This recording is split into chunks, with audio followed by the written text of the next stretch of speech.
Welcome to Notebook 15, Iterative Prompt Development. In this notebook, you're going to learn the importance of iterating on prompts to achieve the desired response from an LLM. And also, you're going to begin your exploration of writing prompts that are specific.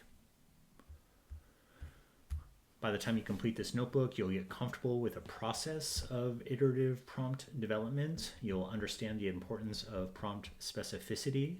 And you'll also learn how to work properly with multi-line string prompts, which is something that comes up a lot in prompt engineering in Python.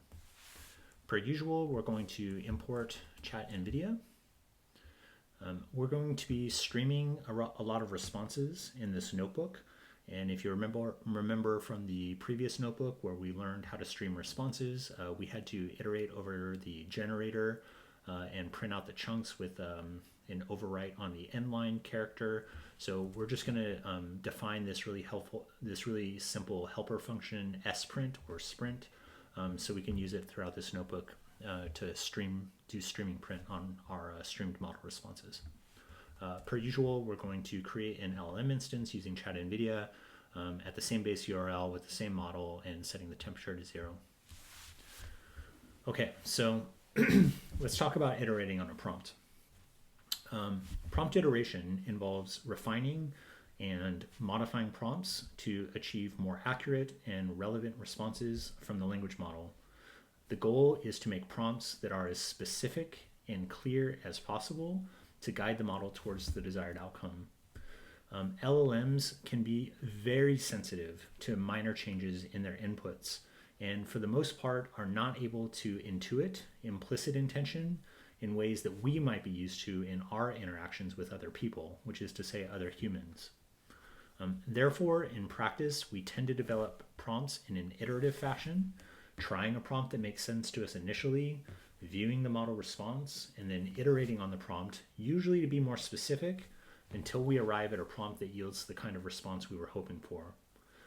In some ways, iterating on prompts is more of an art than a science.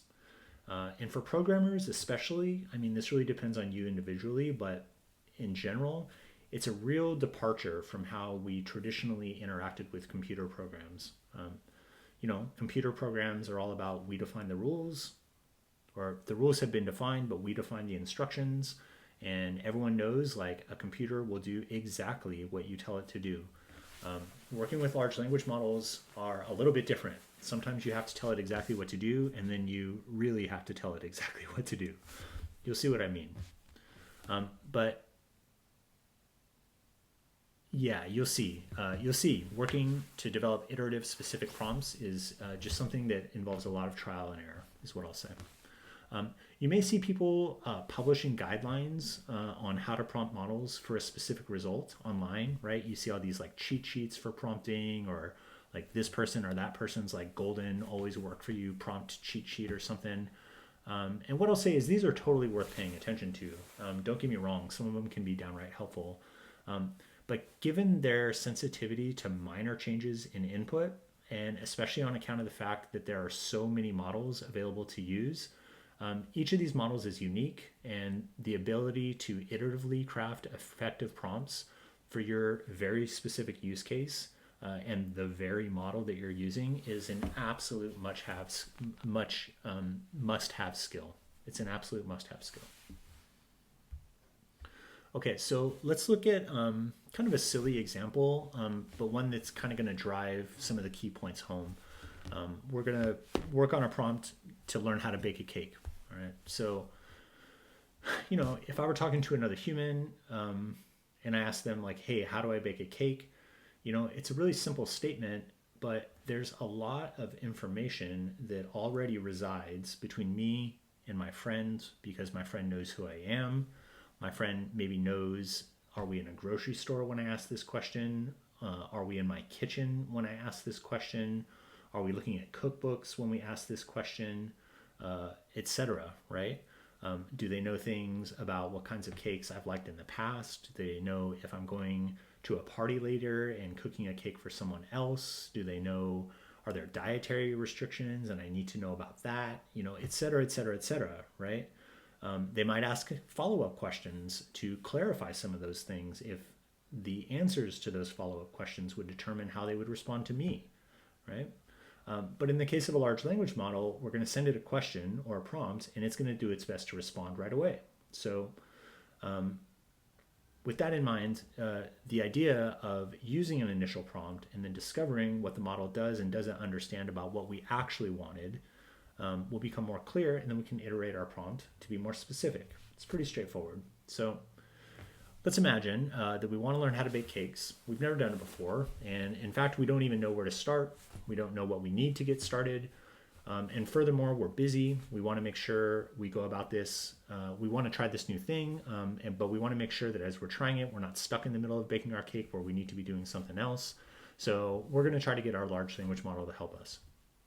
Given what we've already discussed about specificity, you might already be eager to craft a highly specific prompt. And if you're thinking about that, that's fantastic. You're totally thinking in the right way.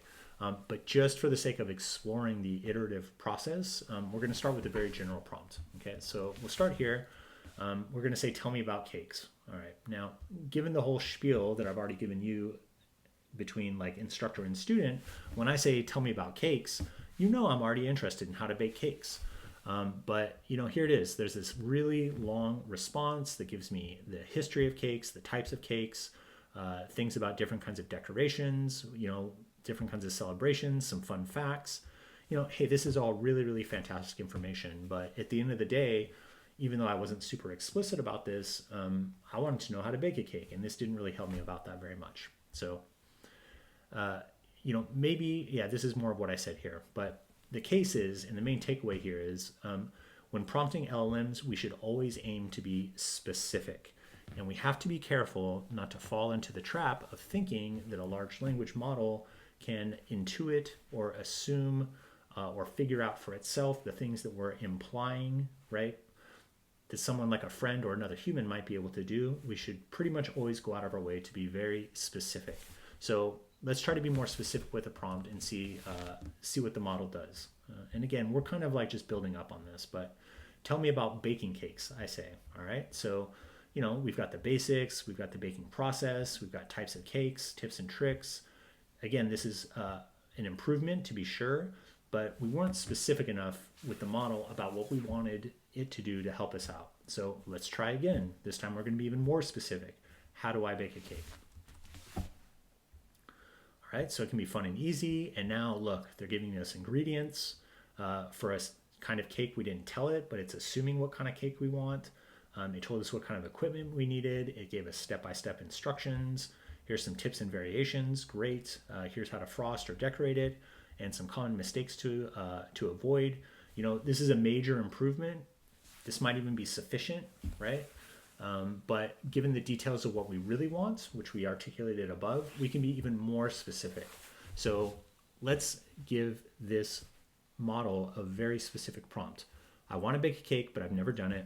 I need step-by-step instructions for what to buy, how to bake the cake, how to decorate it, and how to serve and store it, which wasn't mentioned previously. I need estimated times for every step, and I just want a list that I can follow from beginning to end. All right, so this prompt is much longer. We had to type many more words, but we've been much more specific about what it is that we want. And it should come as no surprise that in being more specific in our prompt, we're getting a response back now that's much, much better, right? We've got a sense of time for how long it should take us to do this. We need to buy these ingredients. We need to buy this equipment. It talked about preheating the oven before we even start doing other things, which makes sense. Here's another step. Here's another step. Here's another step. Here's another step. And it goes on and on and on. And this really does start to look like something we could follow from front to back, knowing very little about the cake baking process to begin with, and is probably going to work, right? So of course we could keep going, but for the sake of this exercise, let's call it good for our current objective. And again, maybe to some of you this seems like totally obvious, and that's awesome if it does. You're in the right headspace. But just having seen it with a lot of other like really talented programmers in the past, it's a little bit different. It's really quite different than programming a traditional computer program. And it's really, you've got to go out of your way to be really, really specific with your model prompts, even when it means your prompts are going to be much longer than you otherwise would have assumed. And that brings us to this next subject here, which is lengthy prompts. So, of note is that last prompt we wrote was significantly longer than our previous prompts. And in general, you should not be shy about writing lengthy prompts, which ultimately result in better opportunities to be highly specific, which is what it's all about. There are limitations depending on the model that you're using for just how long your prompts can be, right? You can't send something of infinite length to models. And in fact, you'll see sometimes models discussing their context size. You'll see, oh, this model has really long context, right? So you can send it really long prompts and get back really long responses, and that's good to know. But regardless, there are limits, right? Every model has a limit for how long your prompts can be. And we'll discuss some of this a little bit later, especially in the context of chatbots. But it's also worth calling out, that the prompt can influence both the latency of the model's responses, and furthermore, as we discussed in the previous notebook, if you're using a really long prompt and you're using a third-party service, then that ultimately is going to impact how much money you're paying this third-party service for using their model, right? But in general, this is my guidelines, right? In general, you shouldn't try to preemptively optimize for these factors. Rather, craft the prompt you need. Be as verbose and long-winded as you need to get the kind of response that you need, right? Be specific and spell things out for the model. It's okay. And then when and if you find that performance or latency or cost is an issue, then go back and work to whittle down your prompt, right? I really recommend this. You just don't want to be shy about writing long-winded, highly specific prompts to get the model to do exactly what you want and not the things that you don't want, okay? So, a caution then about multi-line strings. This is more of a Python topic than a large language model topic. But when writing lengthy prompts in Python, it's perfectly natural to want to use multi-line strings in our programs, primarily for the sake of our own readability, right? LLMs, however, as you know, can be very sensitive even to white space or new line characters. Those convey meaning to a large language model. So changes in white space or new line characters will result in LLMs generating different outputs. Now, at times, the different output may not be very significant. At times, it might be very significant. But with that in mind, if you should happen to use multi-line strings when you're working with large language models, take care not to introduce white space and or new lines unintentionally, right? You want to be intentional about where you use white space and new lines. So in particular, you got to be careful when working with Python's multi-line strings. They're wonderful tools, but there's a few gotchas